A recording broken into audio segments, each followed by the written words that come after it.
Hello and welcome to this week's episode of Band for Band, a podcast where we talk about bands. My name is Joey. I run the page Joey on the Air. My co-host is Dave Long. We've been friends for years. He was the drummer in my old band. And this week we're talking about Boston, a band that formed in 1975 in Boston, Massachusetts, and their debut album, Boston, which was meticulously crafted by Tom Scholz.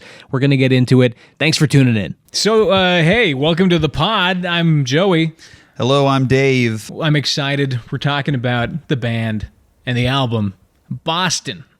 By Boston. By Boston. From Boston. From Boston. A band from Boston. I was going to say from the 70s, but also not Boston. Not from Kansas, not from Chicago. Boston. Boston.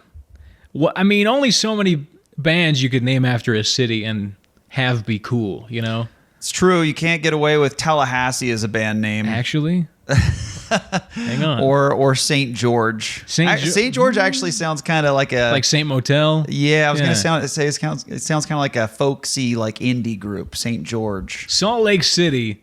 No. That's not a good one.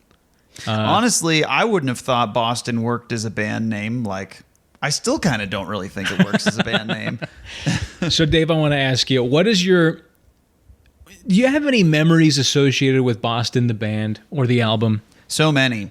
Boston, from the time I was a kid, had to have been one of my favorite bands. Growing up, youngest, got a dad that was a boomer. Yeah. He introduced me to a lot of classic rock, and among my favorites were Boston, The Who, Kansas, and so I have very vivid memories of helping out at his clinic and listening to Golf 104.1 in Tallahassee and them cranking Boston, and it was always I would always get so psyched when Boston came on. It was one of actually the first albums that I owned. Really? Yeah, it's Boston by Boston. No way. So I remember saving up for it and buying it at Walmart and everything. And I feel like as a kid, that's crazy because I'm the same way. That's one of the first bands I remember being like, this is cool. It's because awesome. of my dad. And I think you learn a lot about classic rock by osmosis when you have a dad who just liked classic. He plays it in the house, it's on the radio, and you're like, 100%. Oh, yeah. But this is one of the few times I remember my dad pausing and being like, hey, this is Boston. Mm-hmm. You want to know this band? Like, they're really cool. You should listen to this song. And he was right.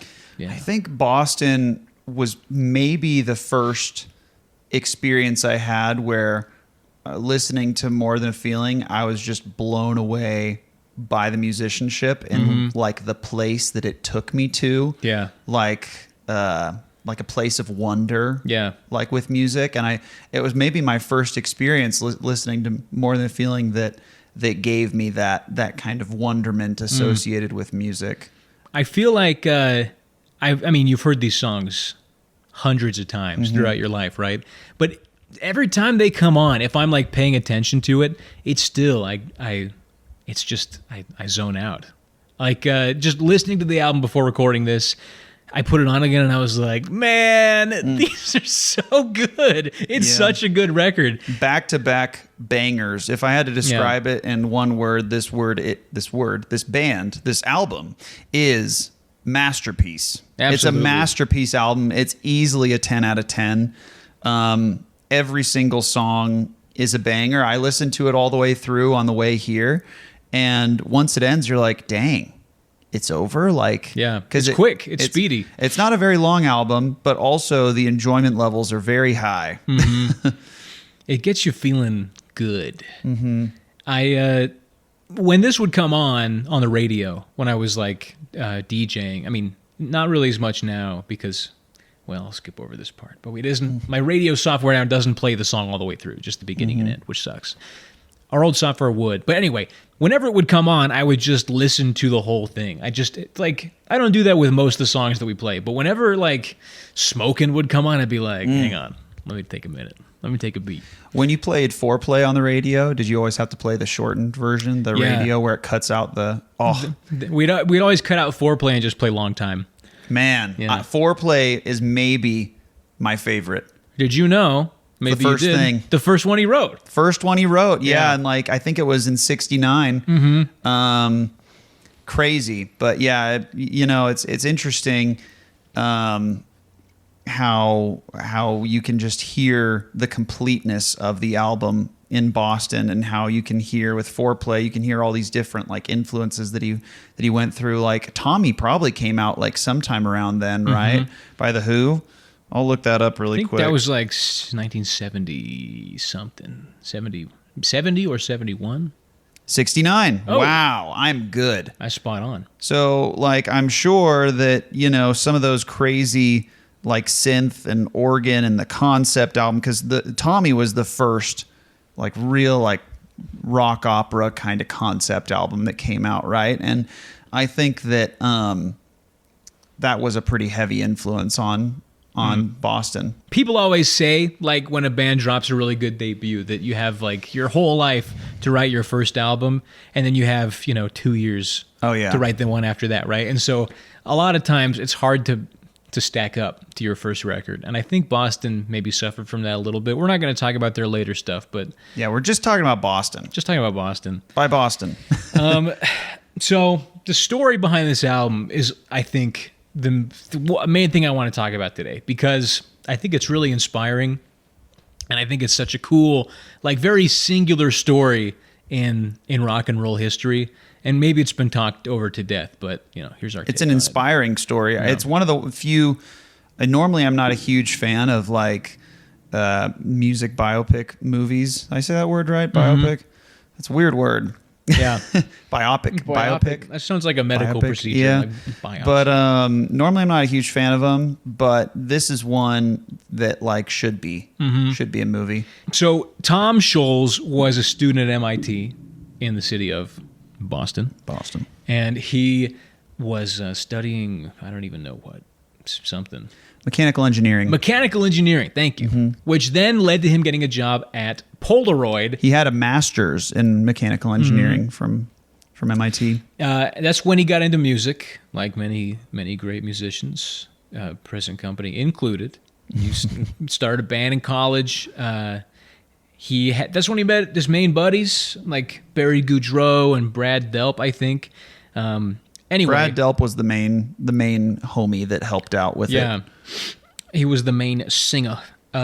So he graduates from MIT. He starts working at Polaroid in their R&D department. And while he's there, he's getting fat checks from Polaroid. Well, first, I want to go back to the future.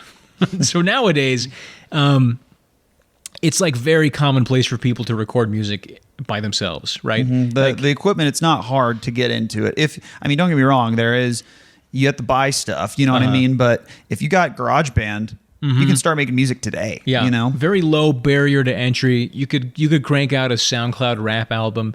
You could make some hyper pop stuff in your bedroom. Like you can do a lot of music very cheap. You can check out my rap side project on SoundCloud, Lil Greasy. Lil Greasy. And but that was not always the case. Back in the 70s, you'd be paying in modern money like $300 to $400 for an hour of studio time. An insane amount, and the equipment is insane. Yeah, which would be so expensive. So anyway, Tom Scholz was writing music and getting these songs together, and he kind of had this idea while he was playing in bands of like the perfect rock song. This like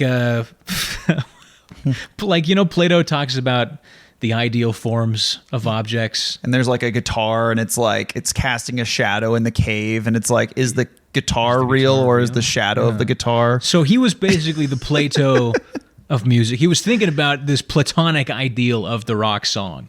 And whatever, just where everything is crisp, everything is perfect, everything is clean, engineered to the point, And he's like, I want to make this happen. And so he starts messing around with demos and writing stuff and recording, and he's spending tons of money, like all of his paychecks from Polaroid, on studio time. And at a certain point, he's like, this is getting too expensive. I don't want to spend, I might as well. He gets obsessive with it. It's just straight up obsessive. Because he's there like every day. and so all his paychecks going to recording. So he's like, it would just be a better use of my cash if I built my own studio instead. So he does. He gets all the gear. He builds himself a little studio. And then he even talks to some of the guys at Polaroid who work in other departments about how the machines work and how to record on tape. And so he's like figuring all this stuff out just because he's a freaking genius. And he it's just this insane passion project. So that's when the singles for Boston, the album by the band Boston, begin to take shape. So, yeah, he has a very perfectionistic and obsessive demeanor that kind of reminds me of what's his name from the Beach Boys? Brian Wilson. Brian Wilson. Yeah. It's very Brian Wilson-esque, but not the OCD. I don't think is there as it was with Brian Wilson. It's Tom Scholz seems like more chill. He seems super chill. He seems really chill and like also really humble too. Yeah. There's like interviews where, you know, the interviewers are saying like they're talking about Nirvana. You know what I mean? Like once Nirvana came around, they're like, hey, like this is the exact same. It's very similar chord progression to like More Than a Feeling. And like a lot of times Nirvana opens their like they open Smells Like Teen Spirit with the More Than a Feeling chord progression, like as a nod to you guys. Like, what do you think about that? And he's like, yeah, I mean, I don't think they stole it. It's a totally different thing. And, you know, I think they sound cool. And I think that that's a really interesting thing that during this time when a lot of classic rockers, you know, probably hate grunge. Yeah. You know, like I can only imagine all of the classic refined rockers like Boston type hating grunge. It's the exact opposite of like what they did. And the fact that he was able to like speak well of it and he, you know what I mean? Be complimentary. Be complimentary. Yeah. It shows a lot of his character. And if you look at like interviews from Tom Scholz, like over time, it consistently paints this picture of like kind of a perfectionistic, obsessive, humble introvert. Yeah. I think it'd be a very interesting guy to meet and talk to.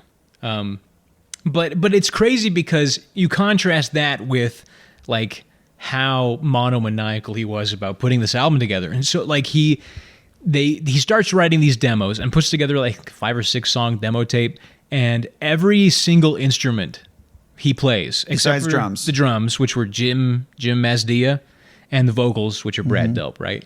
And he puts together this crazy awesome demo tape, and he's like sending it off to people, and nobody wants it. They're like, this sucks. It's unoriginal. Everybody hates it. Yeah, they're being mean about it too. Until he finally finds one, Epic Records. Well, Epic actually rejected it at first.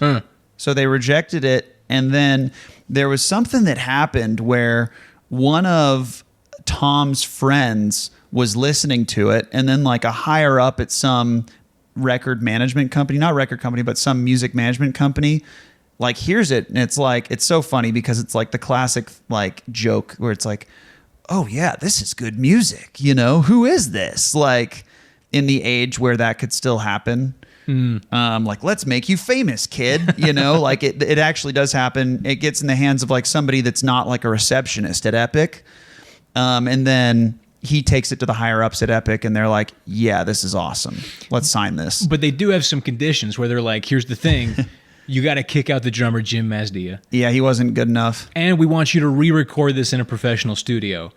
But they also had the condition that they would not sign anybody until seeing them live, which was today, you know, there are so many like bedroom recording artist types that like there's so many bands that exist without ever having performed live, but back in the day that was unheard of. Yeah. You know what I mean? And so they cobbled together a performance that is like, Tom says it's like a horrible performance. Yeah, because Boston wasn't a band. They weren't a band. Because he did everything, yeah. So, but then he puts the band together after getting signed, and the label's like, okay, you got to re-record this. And Tom Scholz is like, if we do it at a studio in LA, it's not going to sound how I want it to sound. So they come up with this crazy plan where he has like the rest of the band go to LA, and then he records just it all in his own studio in Boston, I think, and basically makes it sound, well, the label's like, we want you to re-record it, but we also want it to sound basically exactly like the demos, and which is a weird thing to ask for. Maybe they just wanted it like higher fidelity or something. Yeah, there was some trick that he pulled too, where I don't think that they realized that it was him that recorded everything and like did everything until after the fact, because they formed an LLC or something to like record under, and they didn't realize until after the fact that. But man, imagine, like, now it's more commonplace, but imagine like how much of a gold mine he struck. Oh yeah. Because like back in the day, like producing your own album and recording your own album is unheard of. But Tom Scholz, he's literally one of those rock scientist pioneers, a la Pete Townsend. He's making guitar pedals. He's like making guitar parts to craft the perfect tone. Like, that's just stuff that you don't hear of. Yeah. Like these days, you know? Yeah. And then the album releases and it goes insane. I mean, it's Instantly. explosive. And I think now today it's like 17x platinum or something. It's so successful, which not a measurement of quality, I should say. No, definitely not. But it's still insane how well it did. There's definitely a little bit of merit that I hate to say it, you know, because pop radio, I'm not a huge fan of most stuff on pop radio, but there is something to be said. If a lot of people like it, maybe there's something to it. Yeah. Yeah. I love this whole story. I love how it came to be. And I love listening to every song on this album, except for, I think, Smokin' was partially written by Brad Delp. And is it Something About You or Let Me Take You Home Tonight was also written by Brad Delp. Hang on. Is this Let Me Take You Home? Yeah, so this one, Brad Delp is the main composer. Okay. It shows you on Spotify. I'll pause it now. I really like that song, actually. This listen through, I was like, it's like very country rock on an album. It's interesting very that pop. you're bringing it up, because I like it, you know, but I definitely think it's the weak song on the album. So? Yeah. I still love it though. Sometimes there's an interesting thing bands do when they sequence it so like the closer on the album feels like an epic send-off, but I feel like that's a newer thing. Not necessarily, but a lot of bands would just kind of put all the good songs as the first 5 on the album, and then all the other ones are just kind of the leftovers that weren't as good. Anyway, I don't know, whatever.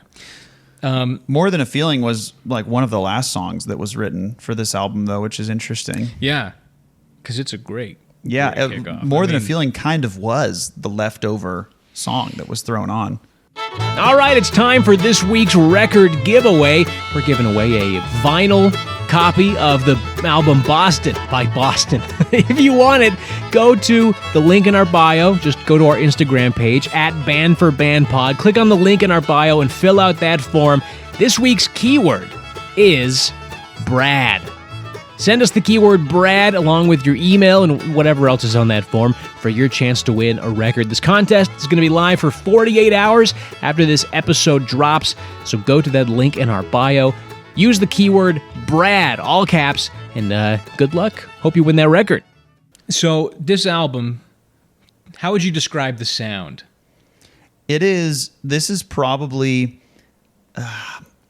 I was thinking earlier, I don't want to cut you off, but I was thinking like, this is like the sound of that time, but also it's not. It doesn't sound like anything else from this era. It doesn't sound like the Eagles, and it doesn't sound like heavy metal, like Def Leppard. It's totally its own thing. Yeah. I was talking to my dad on the way here, because he was in high school when this album came out. And I was like, what was this album? What was the experience of listening to this album when it first came out? And what he said was, immediately when it came out, there was no question that it was the best rock album on the radio. Like, zero question about it. And he said the main standout feature was how refined it was. Yeah. And I think that that's an interesting word to choose when you have the perfectionism of of Tom Scholz, because that's what he wanted. He wanted, perfect sounding recordings with guitar and drums and everything. That was like his thing. There was no stardom behind Boston when they started. There was no, there was no Tyler Perry going crazy on stage. There was no Eddie Van Halen on stage. There was no Kiss makeup, which was also Perry, around. do you mean Tyler Perry? Oh, Steven Perry. Steven Tyler? Steven Tyler. Joe oh my Perry? gosh, yeah. Just Tyler Perry, Pretty the guy funny. who does Tyler Perry, the Medea movies. Man, that one, I always... I do love Tyler Perry, though, I will say. Anyway. Medea's Big House. Steven Tyler and Medea's Big Happy big family. old giant family Christmas Thanksgiving reunion. Anyway, but there was no stardom behind Boston. Like, there was no... They had no name, They had no name. There was no... And then there was no gimmick either. Yeah. It's hard to call... Just sheer rock. For the record, I'm not calling the Kiss makeup a gimmick, but, I mean, a gimmick is synonymous with what? Attention grabber? Yeah. So maybe it is a gimmick. Maybe it is. This, you can tell every song on this album is like... it recognizably Boston in the first couple of seconds. I mean, obviously because they're super famous, but also because of the texture, right? There's the Hammond organ, I think it's called, and you have the double and triple track guitars, and then like the dueling guitar solos. Like Smokin' has that, and I think a few of the other ones. The have. dueling guitar solos are insane, and this listen through. The song that really blew me away was, I think it's the guitars in Hitch a Ride, at the end of Hitch a Ride. All right, pause. I'm going to pull it up really quick.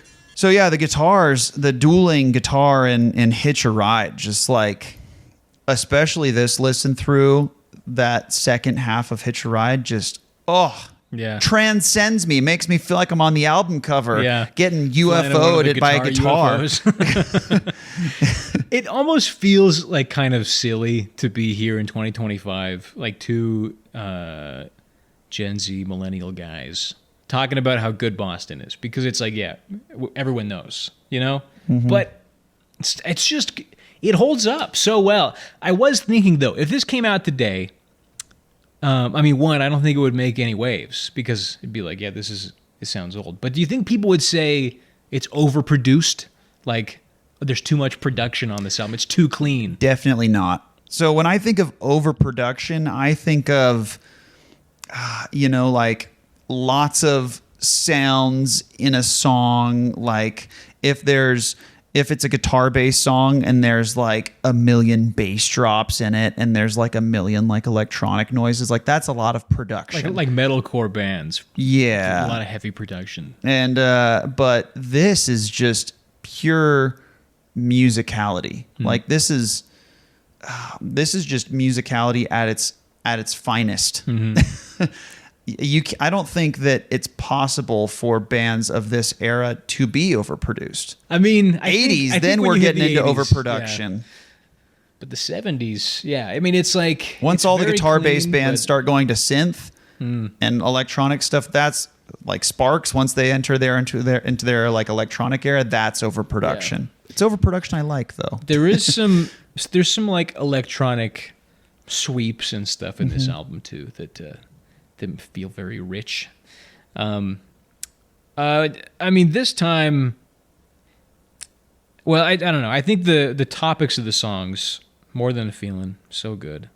But it's like, it's also, it's one of those songs that's like about another song. It's More Than a Feeling when I hear that old song they used to play. I think that's kind of funny. Yeah, it's also weird that there's like nods to Tom's like first cousin, his older first cousin that he had a crush on. Did you know about this? No, I didn't know this. Yeah, so the name Marianne in the song comes from Marianne walking away. Yeah.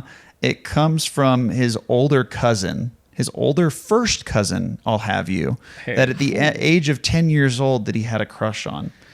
And I think that that's kind of a weird thing to a lot of really admit, smart people are in love with their cousins, like Einstein. He married his cousin. Really? Yeah, his first cousin. Are you serious? Maybe it's a thing for like MIT science guys.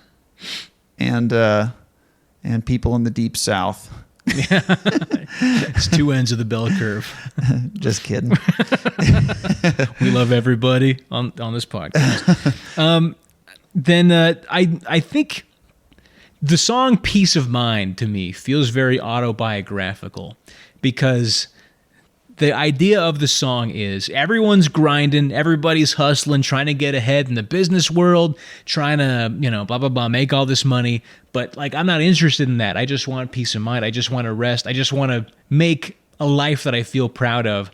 And that was Tom Scholz's life, working at a big company like Polaroid, probably making a lot of money, probably living a pretty good life, but he had another project that's where his heart was making this music. It's so cool when you get lyrics from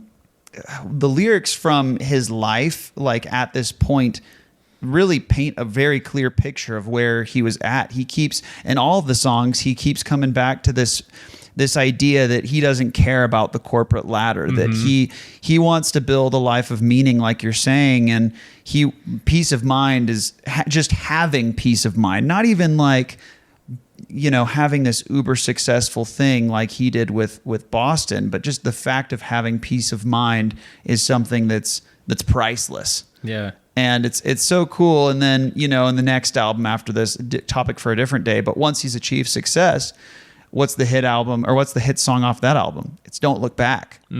Yeah. Don't look back to that corporate life, Tom. Like you achieved your dream. You know what I mean? And I think that's pretty cool too. Cool. Have you ever tried learning any Boston songs on guitar? I'm a horrible guitar player, so I'm not very good either. Yeah, I'm for the listeners. I've been a drummer since age 9, and I've recently started picking up the guitar. But I mean, I'm sure that like if I wanted to try and learn just the chord progression for More Than a Feeling, I could. That's like my level of guitar playing. I am a good enough drummer, I think, to play.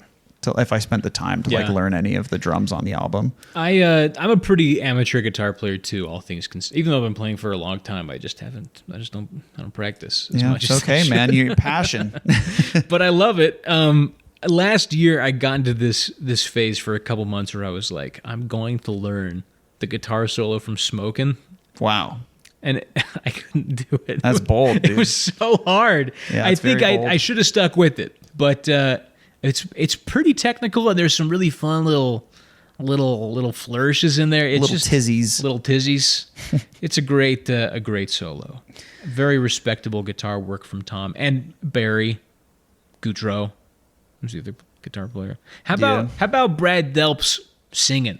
Beautiful Singing. I feel bad for Brad Delp. He struggled with depression his whole life, and he had a pretty gruesome way of going out. He ended his own life. Did you know that? Yeah.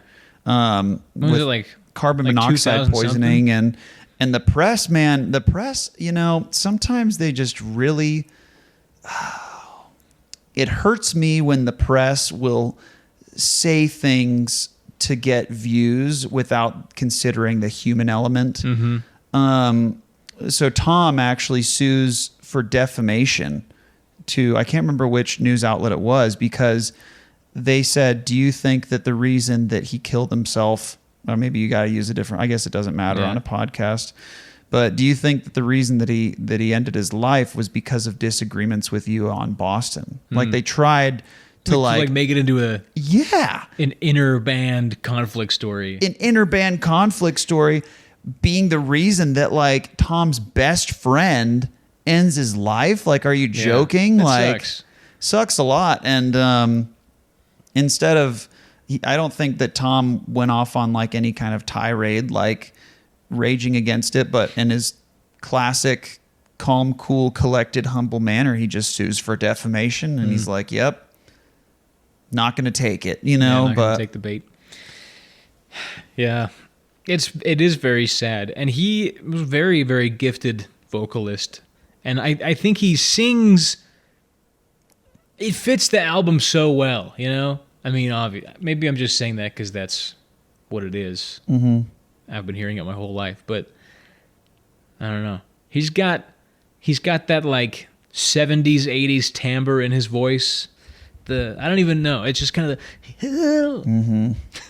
Yeah, he's awesome. He's so awesome. Yeah. Oh, man. What would you say are the main takeaways from the Boston album? The album Boston. The album Boston story. by- Like what are the main principles for you that you take away from it? I think one is have a clear vision of the art that you're trying to create. You know, I think knowing what you want your project to be is so powerful, right? And not being afraid to bring something new. I mean, he was trying stuff on this album that you didn't see a lot: the double and triple track guitars, the dueling solos, the specific sounds, blending it with the organ. I mean, those things were like floating around, but he wanted to combine them into this singular project. So yeah, have a clear vision of what you want it to be. I think another thing is to relentlessly go after it, you know. It's never been easier, right? And I think maybe that's honestly a downfall, because if you're Tom Scholz in the 60s, you have to work really hard to make this happen. And so, you know, you don't end up with a lot of junk because higher barrier to entry, I guess. But anyway, there's no excuse for you. If you have something you want to make, if you feel like you have an album in your head that you want to get out to the world, make it happen, you know? 100%. In hearing the story too, one thing that I liked was Tom says,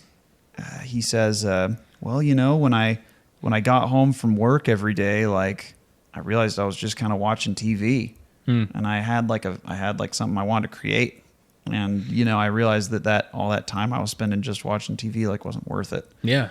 And the main principle I take away is along that same page. Just art takes time, and it takes a lot of effort. So you look at, it took 6 years to make this album, a perfect album. And when Boston got signed, do you know the record deal that the label was pushing for? No. It was 10 albums in 6 years. Hoy. And the self-titled debut album was one album in 6 years. Now you go to Spotify top 10, Apple Music top 10. How many of the songs in the top 10 are from this album? Beautiful Things Don't Demand Attention, Joe. Yeah. That's right. I'm trying to think of any modern examples of this. I'm sure, none are coming. I have a great example for Yeah. you. It's in a different realm, though. So the game developer, Concerned Ape, his story is very synonymous. I don't know if that's a word that you can apply to this, but his experience is very similar to Tom Scholz. So Concerned Ape made the game Stardew Valley. Yeah. Have you ever seen Stardew Valley? Uh-huh. Have you ever played it before? I've watched my brother play it. Okay. Looks great, right? The pixel Yeah, art. it's awesome. Very cool game. My wife loves it. She's completed the town center and everything in the game. Anyway, one guy made that. Wow. His name's Eric Barone. Over the time that he made it, he was working at like a theater, like as a what do they call the not a chauffeur, but a what do they call usher? Usher, yeah, chauffeur, usher. He was working as Usher. As Usher, the main artist. No, but anyway, over the course of 6 years, he made Stardew Valley, and when it came out, it was an instant success. It was the first thing that he'd ever made, and he was very much perfectionistic type too. His story is very similar, but it's just, that's how it works when you're making art, when you're making something that's worth it. Yeah. In a world where it's easier than ever to make stuff, find ways to make it harder, Yeah. I'd say slow down, take your time, put in more effort. Don't think about it as content, think about it as art. Yeah, and I think too that the big common correlation between Tom and Concerned Ape too is both of them loved their craft. But for both of them, the end goal was not glory and fame. and money. You know, the end goal was, I want to make something awesome and I want to do it for me. And when you make something that you deem awesome and you have high standards for that, there's a much better chance that other people are going to find it awesome too. Yeah. Well, thank you. That's a really great example. Yeah, of course, Joe, of course. Yeah. I think that's all the time we have for talking about Boston. Hey, by the way, join our Patreon if you want to unlock the bonus episodes. Please join. Please, if you like listening to us, and even if you hate listening to us, but you want to just, kick a couple bucks our way, support us. Hey, that'd be great. You can just imagine us as orphans in the 1800s holding up an empty can. Yeah. Jiggling some pennies in it at you now. Just imagine we're chimney sweeps by day, podcasters by night. So thank you for tuning in, and we'll see you next time. Thanks, guys. Bye.